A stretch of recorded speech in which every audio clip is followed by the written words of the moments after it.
Loki, episódio 6 da última temporada, mais conhecido também como provavelmente o último episódio da série. A série chega ao seu final, provavelmente, supostamente, mas também ao seu início. Por isso que eu acredito muito que esse é o final desse episódio, né? Episódio cujo título é o mesmo do primeiro e que traz elementos do primeiro, que inicia a série.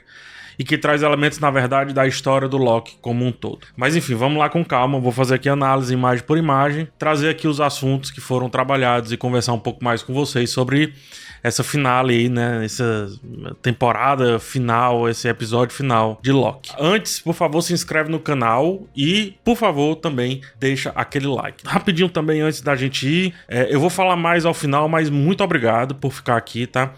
Foi uma cobertura muito bacana. Desde a primeira temporada, acho que construí temas interessantes.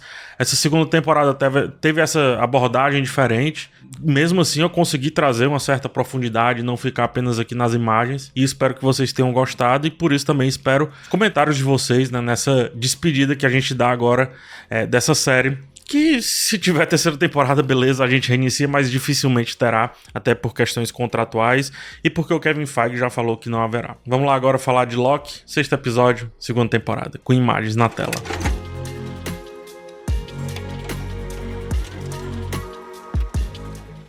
Como eu tava dizendo, o título é o mesmo, né? Glorioso Propósito, Glorious Purpose, né? O primeiro episódio aqui e o último episódio com o mesmo título, ambos. Para dar essa ideia do cíclico, né? Que a série, essa temporada, sobretudo, vendeu o tempo inteiro. Para dar essa ideia do Ouroboros, a serpente que se alimenta de si mesma, o tempo que se alimenta de si mesmo, né? Se a gente pensa o tempo, para além do clichê dele ser cíclico, a noite se alimenta do dia, do amanhecer, e o amanhecer passa a descansar através da noite, e todo dia é a mesma coisa, né? A gente que passa, mas ele vai ficando, por incrível que pareça, ele vai ficando, né? E aí é muito interessante esse episódio porque essa temporada inteira ela é de anticlímax, né? Então algo vai acontecer, anticlímax. Aquilo dali vai acontecer, uma ação, anticlímax. Vão salvar tudo ali, anticlímax. E esse episódio, ele é um anticlímax como um todo também. Porque veja bem, o episódio passado, e eu falei bastante sobre isso, a gente viu o Loki, né? Nosso querido personagem aqui, achando o seu propósito, o que achava ser o seu propósito, que era não ficar sozinho. Vou comentar um pouco mais, na verdade vou comentar bastante mais sobre isso daqui a pouco.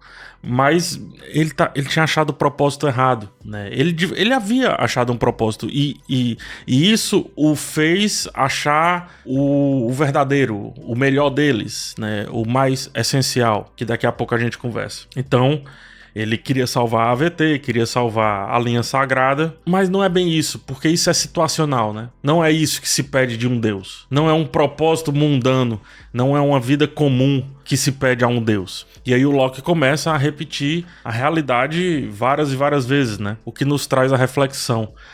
Quantas vidas é preciso viver para achar o propósito de fato, aquele propósito que realmente você tem como não só se agarrar, mas tem como viver em plenitude com ele, né? E é muito cruel, porque a gente vê que um Deus tem a possibilidade de achar o seu propósito dentro da sua eternidade, né? Mas nós não somos eternos.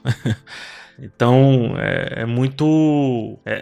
acaba sendo também um golpe de sorte, né? Aquela pessoa que em uma vida apenas consegue enxergar o que quer dessa vida. Mas tem uma saída para isso, que é viver as outras vidas que passam pela sua vida, né? O Loki se relacionou com Mobius, se relacionou com várias versões dele, com Timely, com o Ouroboros, o Obi, com a Sylvie. E de cada um ele foi roubando um pedacinho. A gente vai ver isso, inclusive do aquele que permanece. A gente vai ver isso nesse episódio. Isto na tua vida, né, na nossa vida, que é uma só, existem várias outras. Então, se a gente interagir com essas outras, roubar delas o que elas têm, não roubar no sentido de usurpar, mas no sentido de tomar para si, mesmo que permaneça lá, talvez seja uma boa oportunidade de viver eternamente em apenas uma chance de viver. Mas enfim, ele vive séculos ali para ser um físico notável, né? E tenta, depois desse século vivido de aprender tanta física, ele tenta consertar o óbvio sem perceber que ele pode fazer as próprias regras. perceba como ele domina o tempo. Na verdade, nesse momento aqui, ele ainda está por dominar. No episódio vai ter um momento preciso que ele vai entender que dominou o tempo, que é talvez o maior poder de todos, né? Um sábio nada mais é do que alguém que dominou o seu próprio tempo, né? Isto é, viveu tanto aquele tempo ali que o que resta pra ele é um apanhado tão grande de experiências que você diz, nossa, que cara sábio. É sábio porque dominou o próprio tempo de vida. Só que aí eu volto a falar, o Loki é um deus, né? E ele não percebe aqui que ele pode fazer as próprias regras. Que ele pode jogar o jogo de uma maneira diferente. Que ele pode jogar o jogo a partir do que ele pensa de si mesmo. E isso é um confronto com essa cena, né? Na verdade, é um confronto com toda essa questão aqui com aquele que permanece. Porque o personagem do Jonathan Majors, inclusive, mais outro show de atuação dele aqui, ele coloca a morte da Sylvie como a única decisão que o Loki pode tomar aqui. E ele aceita inicialmente que essa é a única decisão que ele pode tomar. Que essa é a única opção que ele pode seguir. Isto é, matar a Sylvie. A sorte é que ele é teimoso, né? A sorte é que ele é o deus da trapaça. Ele tenta trapacear nas pequenas coisas, isto é, ele tenta trapacear a única opção que o vilão deu, que aquele que permanece deu. E aquele que permanece, a única coisa que ele não entende, e isso é bem interessante, porque aquele que permanece não é um deus, ele não entende que não é assim que se brinca com deuses. Não é dando apenas uma opção. Existe aquela máxima, né? Rapaz, não chama, não atenta que vem, né? O que é o atentar que vem? É colocar na mão dos deuses, do destino, quer que seja da realidade, da vida, é colocar outras possibilidades que você não gostaria que fossem encaradas por você. E é desse jeito que se brinca com um deus, né? Dando muitas possibilidades, todas as possibilidades. Porque se você não fizer, ele vai fazer isso contigo. Mas deuses, via de regra, e aí é o ponto que eu tava dizendo, fazem o que querem, redefinem a regra, qualquer que seja ela, e por isso são deuses, né? E é esse papel que o Loki não havia enxergado ainda, não havia entendido, havia se desconectado. Por quê? Porque ele tentava viver uma vida comum, ele tentava viver a vida... Esse Loki, essa versão do Loki, daqueles que ele passou a gostar. Ora, por que um deus tem um interesse tão grande nos humanos? Cara, porque a vida humana é muito legal, ela é finita. E isso faz com que a gente viva sob uma intensidade muito diferente, né? E o Loki entendeu essa intensidade quando vê o Mobius, quando vê, enfim, vários personagens que passam na sua frente. E o interessante é que essa cena, né, muito parecida com a cena lá do Dormammu, é diferente, porque aqui não é uma barganha. O Loki não está barganhando, ele não está negociando nada. Essa cena, esse contexto inteiro é uma busca por si no emaranhado de possibilidades. Pro aquele que permanece, é uma possibilidade. Pro Loki, ainda são várias, porque é ele que vai criando essas realidades para ele mesmo. E aí, máxima, né? Sempre que tiver em dúvidas sobre que caminho seguir, olhe um pouco para trás. Muita gente diz, olha pra frente, né? Eu não, eu gosto de olhar pra trás. Eu gosto de olhar pra mim mesmo. Eu gosto de dar alguns passos pra trás. Dar alguns passos pra trás é olhar pra frente e pra trás ao mesmo tempo. Isto é, no exato momento que você se põe antes da posição que você estava, você vê a posição que você estava e você vê o que pode vir além daquela posição. E é isso que o Loki faz aqui. Quando ele volta e conversa com seu grande amigo Mobius, ele começa a catar fragmentos, né? Ele cata fragmentos aqui do Aquele que Permanece, que se põe inclusive como um vilão muito mais tenso e muito mais ardiloso, porque sabia de tudo que ia acontecer, armou essa arapuca gigante, né?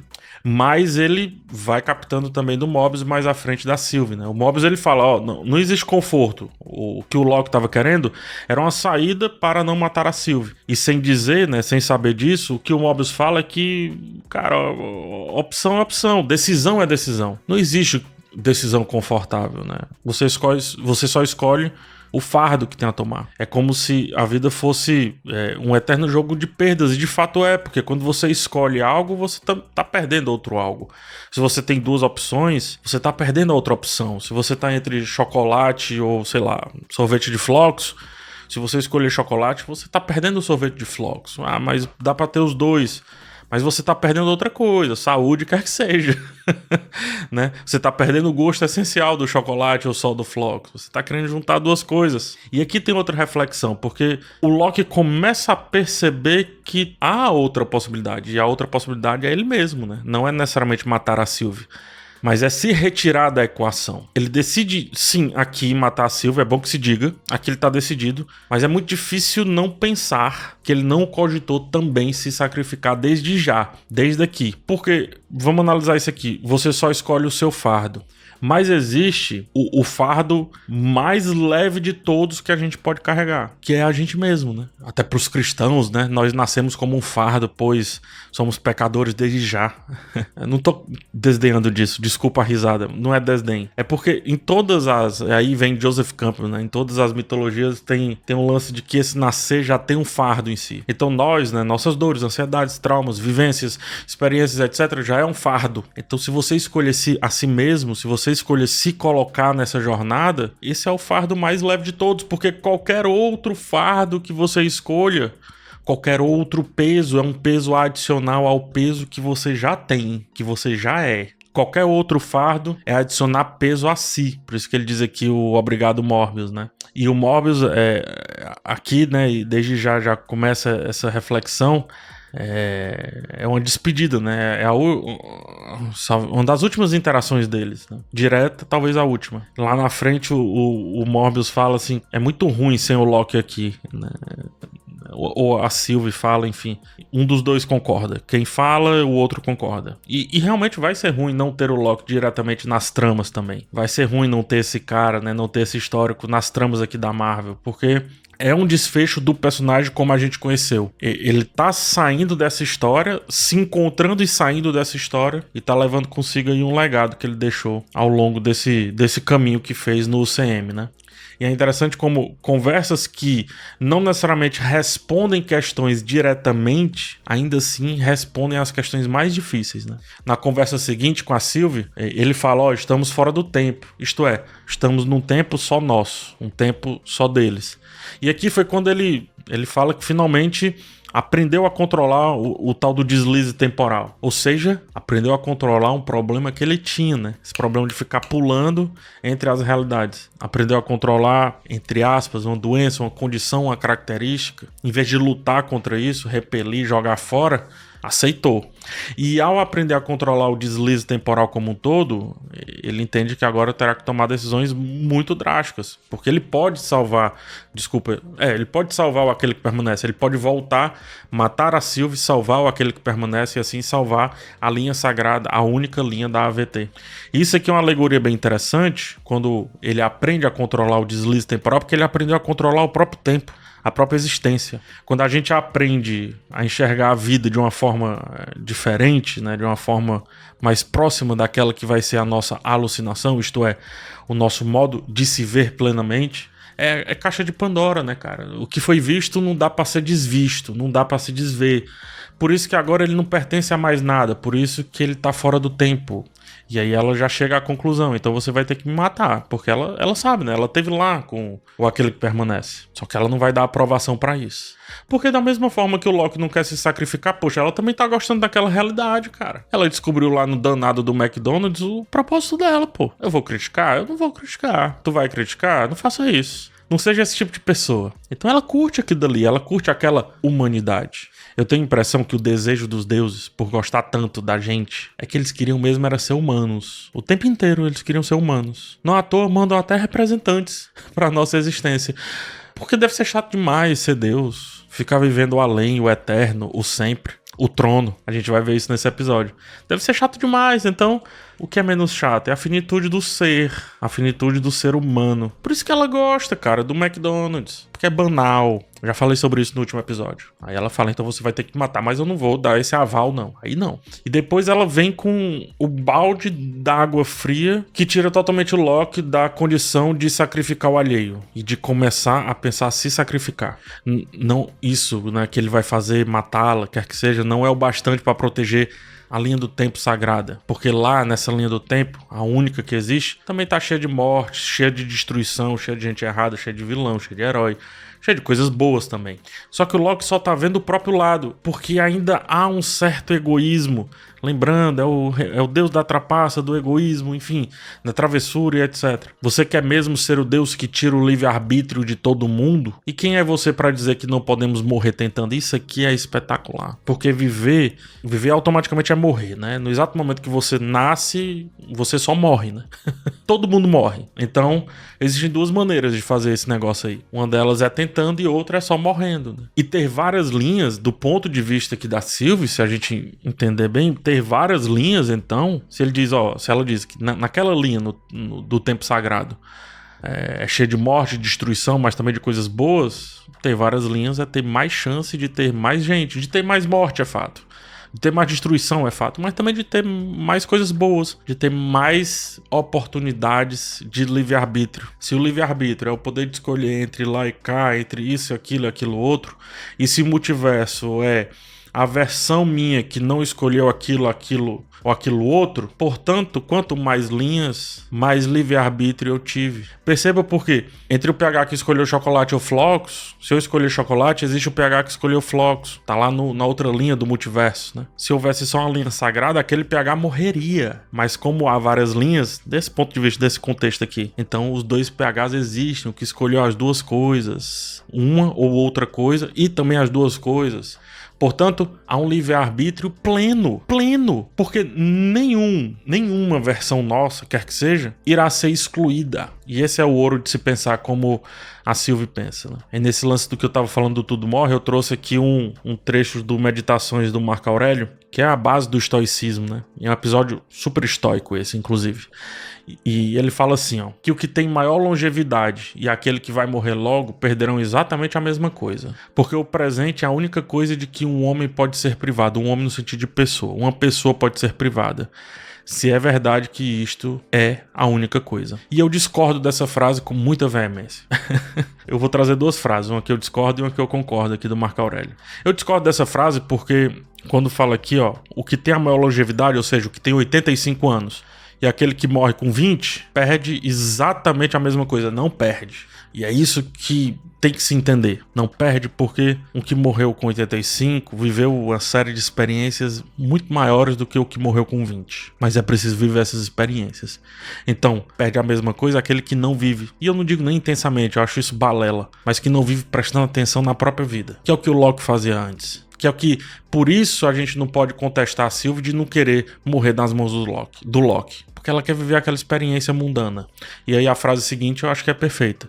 Porque uma pessoa, né, um homem, como ele fala, não pode perder nem o passado nem o futuro. Pois aquilo que um homem não tem, como pode alguém tirar-lhe, né? E isso aqui é preciso, porque no exato momento que o Locke entende que, apesar de ser eterno, ele é eterno. A única coisa que ele tem é o hoje, e que a única coisa que seus amigos têm é o hoje, e que aqueles seus amigos vão, mas ele ficaria, então ele tem que ir, pô. Por isso que ele chega a essa conclusão.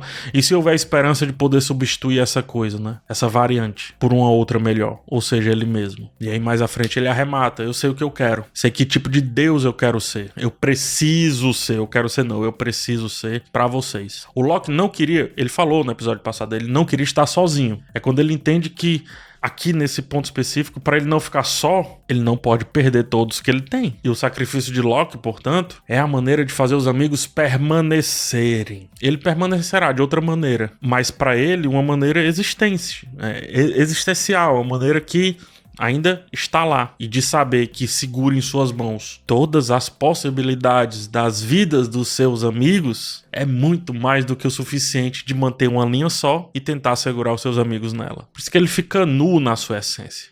Ele volta a ser esse Deus, ele se dispe, né? Ele sai a roupa que ele tinha escolhido para a roupa essencial dele, para a forma essencial dele, para o chifre essencial dele, porque ele não é mais uma figura que criava para si. Ele agora é a figura que ele precisa criar para a grande existência, para a grande realidade. E assim ele precisa ser essencial, ele precisa ser originário, ele precisa ser primordial, ele precisa ser Prime.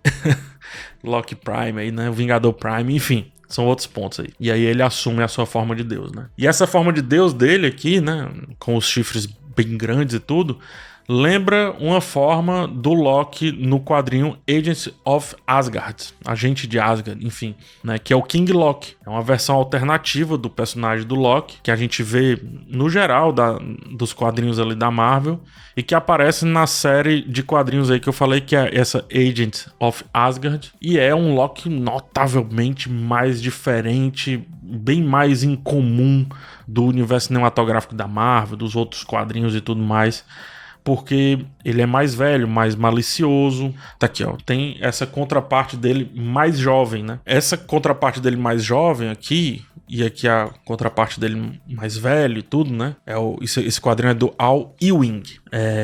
Essa contraparte dele mais jovem começa a questionar o que ele não tem que fazer para não se tornar isso. Essa versão cruel, manipuladora, astuta. São todas as coisas ruins, né, da característica do Loki que a gente viu.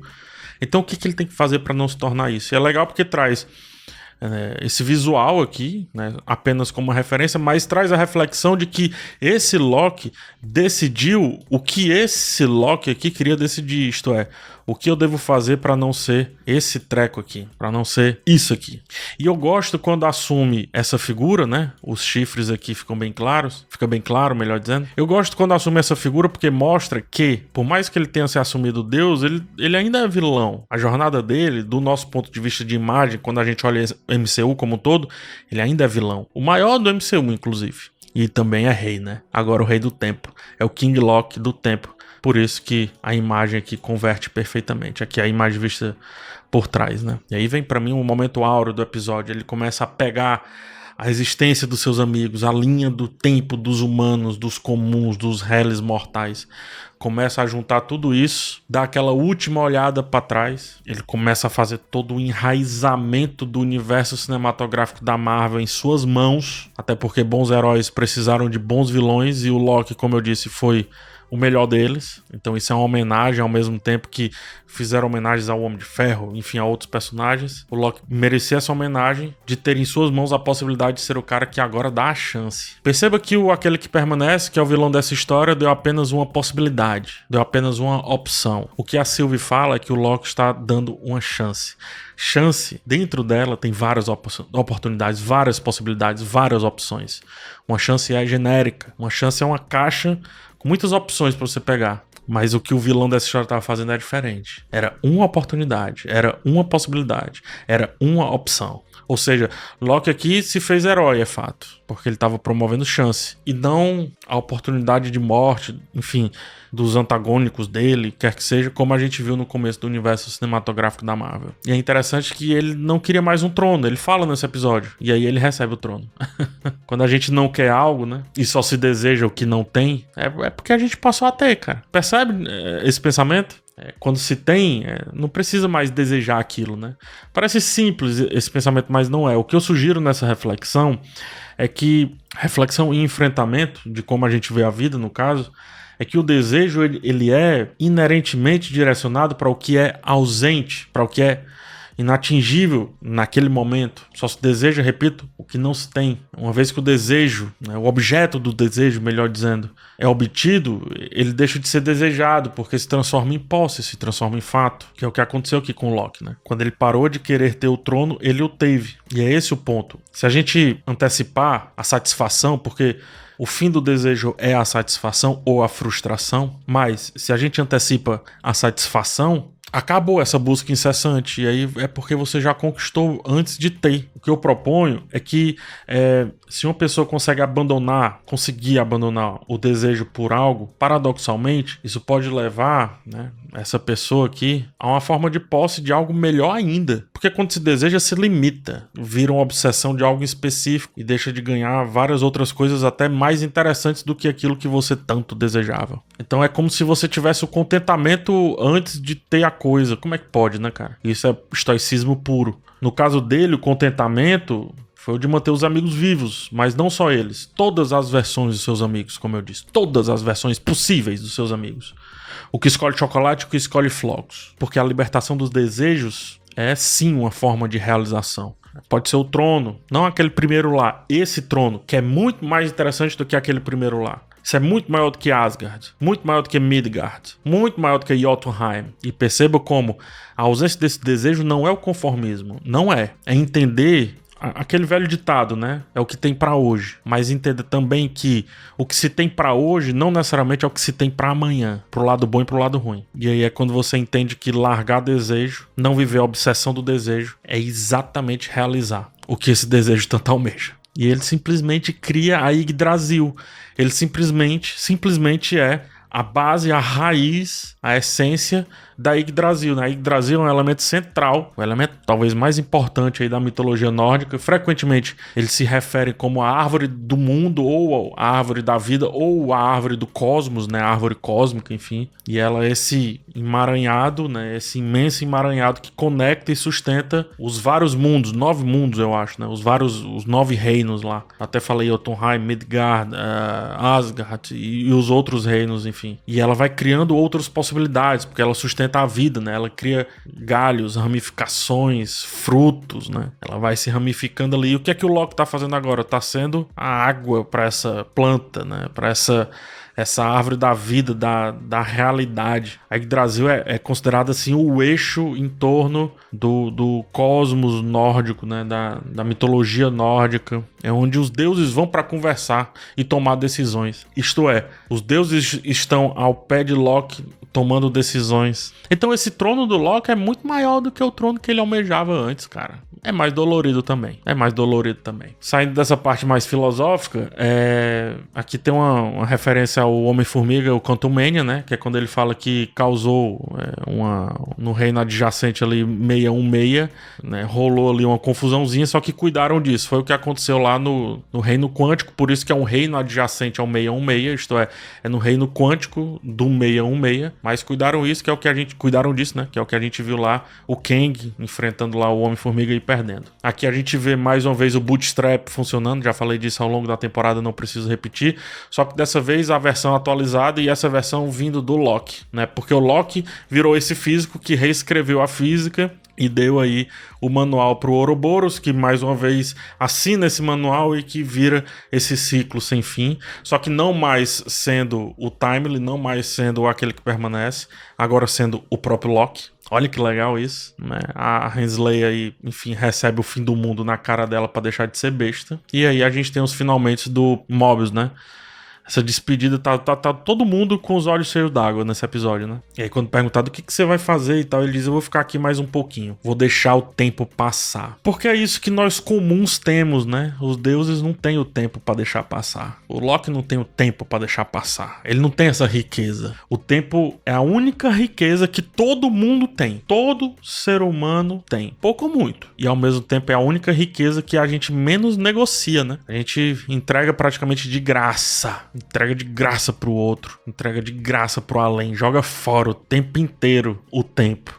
Que é o que vai fazer o Mobius agora, porque ele já viveu demais também. Então agora ele quer entender como é deixar o tempo passar. Isto é, deixar a existência dele de fato existir. E eu gosto muito do plano consequente, né, seguinte, porque olha só aqui na proporção como ele ficou pequeno para o mundo que agora tem, né? Então na proporção dele aqui, como ele tá bem menor, vou tirar aqui, ó, ele tá bem menor, né? Parece um bonequinho aqui dentro, né, dessa proporção de mundo que agora tem. Então esse tempo aí não é pouca coisa, não é bobagem, é muita coisa. E o último frame do Loki, a despedida, olhando pra gente, direto pra câmera e segurando em verde a Yggdrasil, porque diz a lenda que a Yggdrasil é uma árvore sempre verde, sempre florida, sempre pulsante, sempre muito viva. E nessa realidade é por conta do Loki. No universo Marvel é por conta do Loki. Então, se um dia ele não sentou no trono do Odin, porque Odin preferiu Thor, agora ele tem o trono, ele é rei da coisa que todo mundo tem, o tempo. Muito bonito. E assim é o desfecho do episódio. É isso. Gente, muito obrigado por ter acompanhado aqui os episódios comigo, por ter tido paciência. Foram vídeos mais longos, né? Agradeço muito a edição da Juliana. A Ju, ela matou a pau aqui nessas edições. Edição complicada porque requer mais tempo, mais cuidado de ir cortando ali, organizando. Então, por favor, nos comentários, ó, hashtag Ju se garante. Mandar um beijo pra Ju, né? Não foi o Atreuso que editou esses vídeos, né? São 2 editores aqui no canal, 2 pessoas editoras, que é a Ju e o Atreuso. E esses vídeos aqui ficaram com a Ju, então agradeço bastante a dedicação, a velocidade com que ela fez tudo, né? Agradecer também o Juves, né? O Juvenal, que fez as thumbs, mas agradecer principalmente vocês por terem aguentado essa proposta, terem curtido essa proposta. Os números foram bem interessantes. E acho que mais do que os números, os comentários foram muito legais. E esse ano eu tô... né, liberaram um Kraken aí de reaças aqui no canal. Tá bem difícil acompanhar os comentários do meu próprio canal. Mas nesses vídeos não, esses Krakens não vieram. Acho que porque é um vídeo mais de comunidade mesmo. E né, essa forma de fazer vídeo eu acredito que de alguma maneira... entendeu que vocês são uma comunidade muito interessante, muito engajada, muito inteligente também, que me corrige. Eu coloco lá, né, o comentário destacado que fez a correção de algum erro que eu cometi. E é isso, eu só tenho a agradecer de verdade, muito obrigado mesmo. Tentei ser profundo, mas também tentei ser leve, como muita gente pede. Eu acredito que fiquei no meio termo interessante, só que enfim, não é a gente que fala da gente, são os outros que falam, portanto fiquem à vontade. A gente se vê numa próxima cobertura de série, tô cobrindo Invencível, né? São 4 episódios por agora, depois mais 4 episódios, mas aí ano que vem tem muitas séries da Marvel que cobriremos, acompanharemos juntos. E vamos ver se vai ser nesse formato, no formato de texto, ensaio, enfim.